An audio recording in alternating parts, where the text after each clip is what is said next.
Our gospel lesson this morning comes from Luke chapter 8, verses 26 through 39, and they can be found in page 63 or 68 of your Bibles. Let us listen to the word of God. Then Jesus and his disciples arrived at the country of the Gerasenes, which is opposite Galilee. As Jesus stepped out on land, a man of the city who had demons met him. For a long time this man had worn no clothes, and he did not live in a house but in the tombs. When he saw Jesus, he fell down before him and shouted at the top of his voice, "What have you to do with me, Jesus, Son of the Most High God? I beg you, do not torment me." For Jesus had commanded the unclean spirit to come out of the man.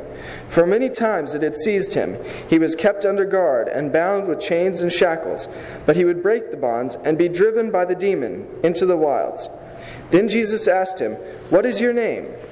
The man said, "Legion," for many demons had entered him.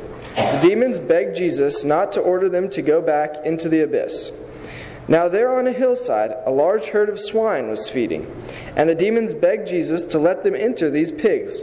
So Jesus gave them permission. Then the demons came out of the man and entered the swine, and the herd rushed down the steep bank into the lake and was drowned. When the swineherds saw what had happened, they ran off and told it in the city and in the country. Then people came out to see what had happened, and when they came to Jesus, they found the man from whom the demons had gone sitting at the feet of Jesus, clothed and in his right mind. And they were afraid. For those who had seen it told them how the one who had been possessed by demons had been healed. Then all the people of the surrounding country of the Gerasenes asked Jesus to leave them, for they were seized with great fear. So Jesus got into the boat and returned. The man from whom the demons had gone begged that he might be with Jesus, but Jesus sent him away, saying, "Return to your home and declare how much God has done for you." So he went away, proclaiming throughout the city how much Jesus had done for him. This is the word of the Lord. Thanks be to God.